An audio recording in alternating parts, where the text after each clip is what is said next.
Dear friends and colleagues, ladies and gentlemen, earlier this year, the world saw a number of events that one way or another had a dramatic impact on the course of the civilization process. Among these developments, I would like to emphasize the events that took place in the Republic of Kazakhstan. In today's address, I would like to support veterans of military service, military personnel, and the people of the Republic of Kazakhstan, the nation which is truly wise and charitable. In terms of the world civilization security and taking into consideration geopolitical issues, I would like to say that Kazakhstan plays a special role in the Asian region. I would like to address to my comrades in arms, my fellow soldiers and veterans of the Republic of Kazakhstan. I would like to say that we are always with you. We are sure that the people of Kazakhstan will sort things out on their own. The leadership of the Republic will do its best to safeguard peace and tranquility in the region. In this regard, I would like to emphasize the following. We, the members of the International Confederation of Generals, Admirals and Reserve Officers, were quite impressed by the mission of peace and friendship which was held 9 years ago in Astana, the capital of Kazakhstan. We had a great number of meetings with veterans, service members, the leadership of the Republic and the Ministry of Defense, the youth and representatives of various NGOs. The heartfelt welcome we received was deeply impressive. Today, addressing the residents of the Republic, veterans and service members, I would like to thank you once again and recall the unforgettable days we spent in your capital. Thank you for your cordial welcome. Wishing you all the best. Take care.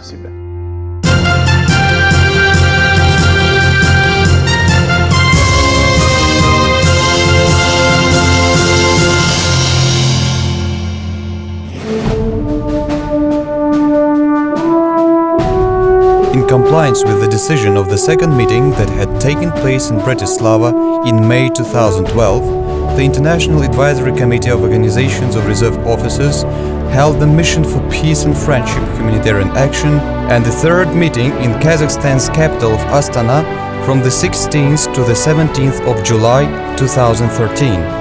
A wreath-laying ceremony to the Atanana monument, which stands for Motherland, marked the beginning of the Mission for Peace and Friendship Humanitarian Action. The action participants paid tribute to memories of heroes who had sacrificed their lives in the name of freedom and independence of their fatherland. The Kazakhstan Defense Ministry leadership, the Republic's Majlis deputies, heads of a number of federal agencies, representatives of ministries and agencies, veteran, youth and public organizations of the country took part in the forum to make it particularly important.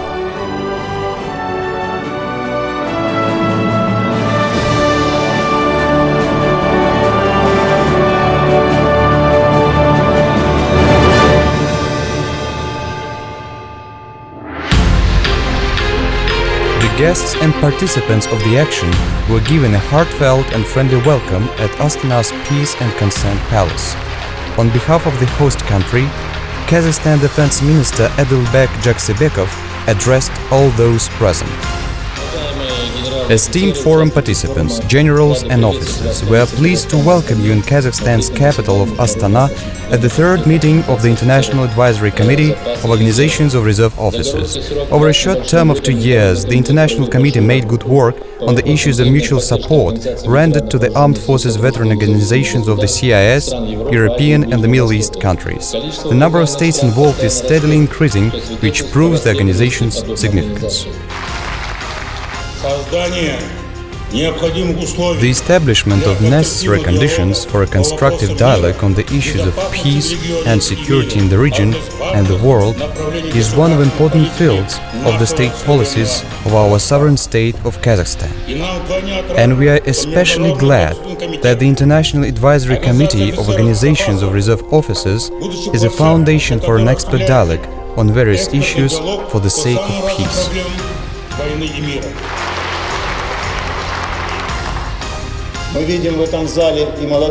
Young guys and silver-haired veterans of the Republic of Kazakhstan are seen here today. I can see here a lot of brothers in arms who I served with in different units and formations of the Soviet Union armed forces. Above all, I would like to express my gratitude to warriors, veterans and the young generation of the Republic of Kazakhstan. Thank you for being a peace stronghold in the region of Asia. Well done. Thank you for this. National Advisory Committee of Organization of Reserve Officers and the World Veteran Federation, we have similar objectives.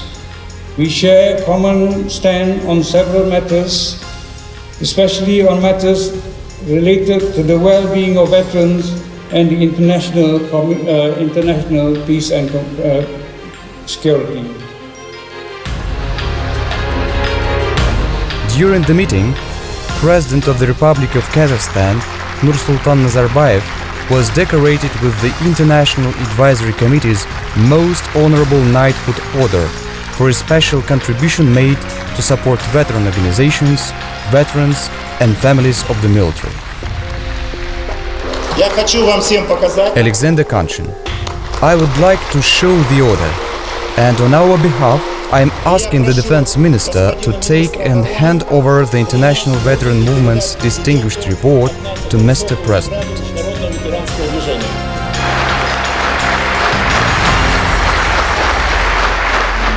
The host site held a magnificent festive concert performed by Kazakhstan's best artists. Outstanding professional skills of the performers were highly appreciated by the guests and participants of the action during the concert and ceremonial reception.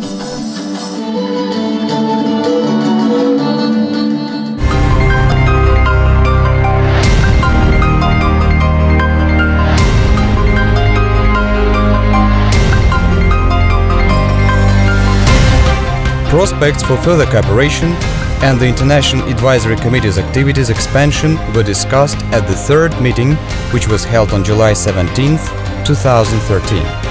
The meeting reports and speeches stressed that to counteract nowadays challenges and threats, consolidation of efforts and strengthening of friendship, cooperation and mutual assistance based on spiritual solidarity of reserve officers, irrespective of bloc identities, social and economic status and confession are of great significance. We exchange experience and address heads of states, governments, political, governmental and public figures from various countries. The participants of the meeting unanimously believe that over 3 years the International Advisory Committee gained authority both at the international level and within the participating countries.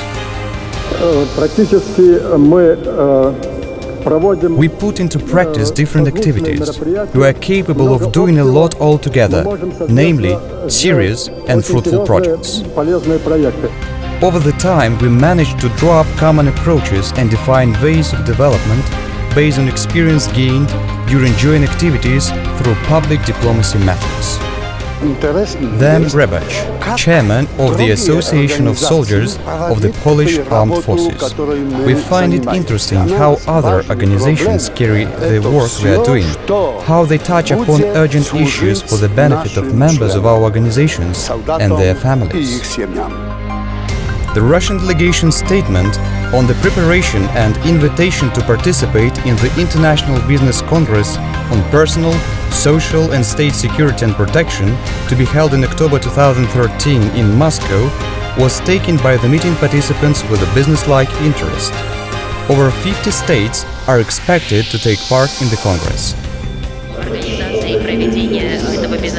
The organization and carrying out of the Personal, Social and State Security and Protection Business Congress will mark a milestone in social life. It's a good step for the International Advisory Committee to make its contribution to the magnificent project, and your skills will make a good deal for the younger generation, our children and grandchildren.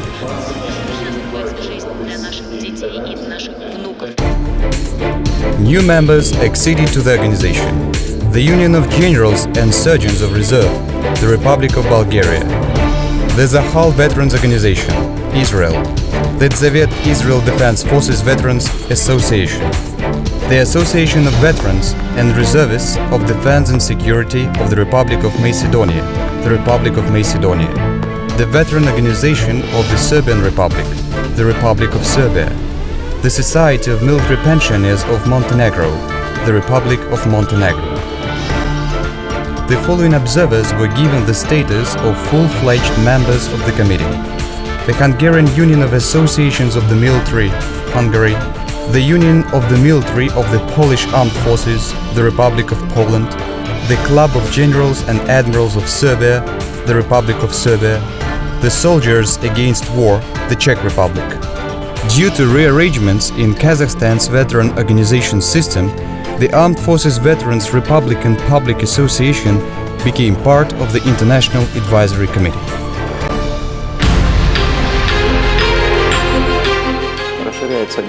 The geography of the committee's activities is expanding through the growth in number of its participants.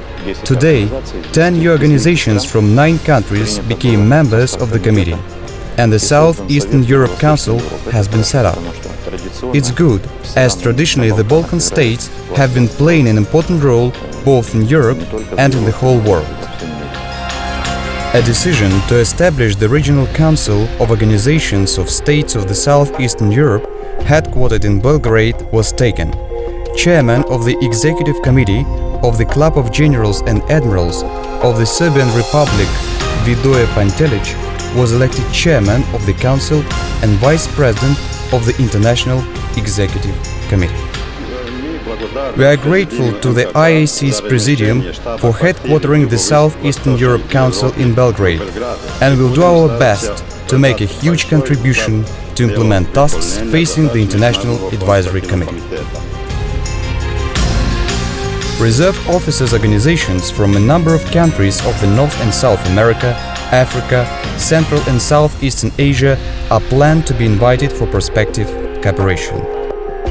Мир все еще видит ужасы войны, и мы можем с уверенностью сказать, The world is still witnessing horrors of war.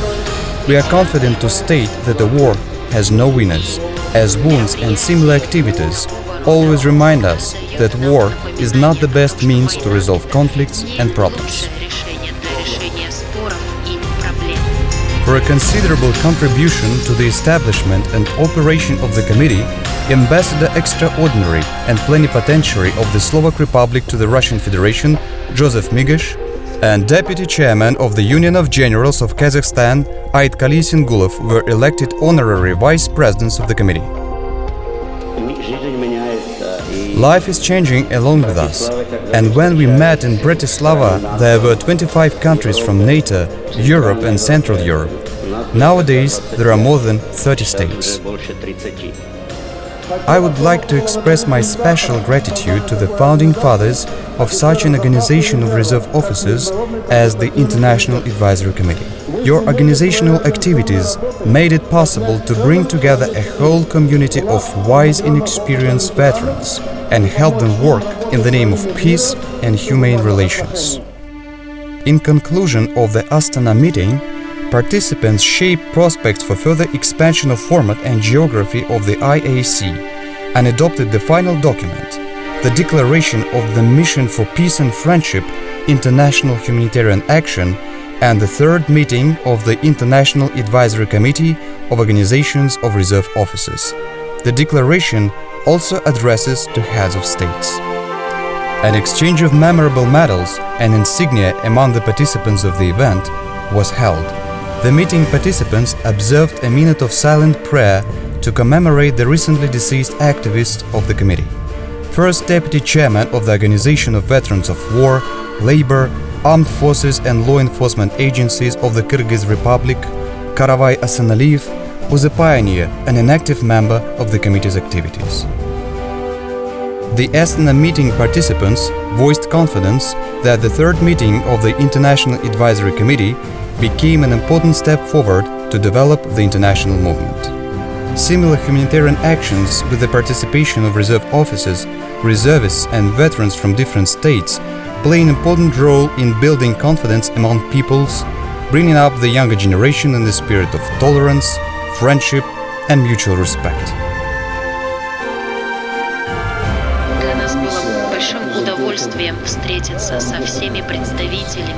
It was a great pleasure for us to meet all the representatives of different countries. I believe it is one of the primary missions of the conference, where we are given an opportunity to talk with one another and exchange views for the benefit of mankind and to create the world of security on the entire planet.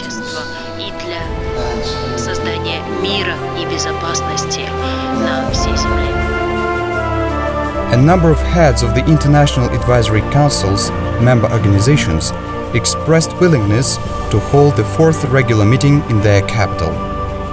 After considering all the proposals, the committee's secretariat will agree upon the terms and place for the next regular meeting to be held.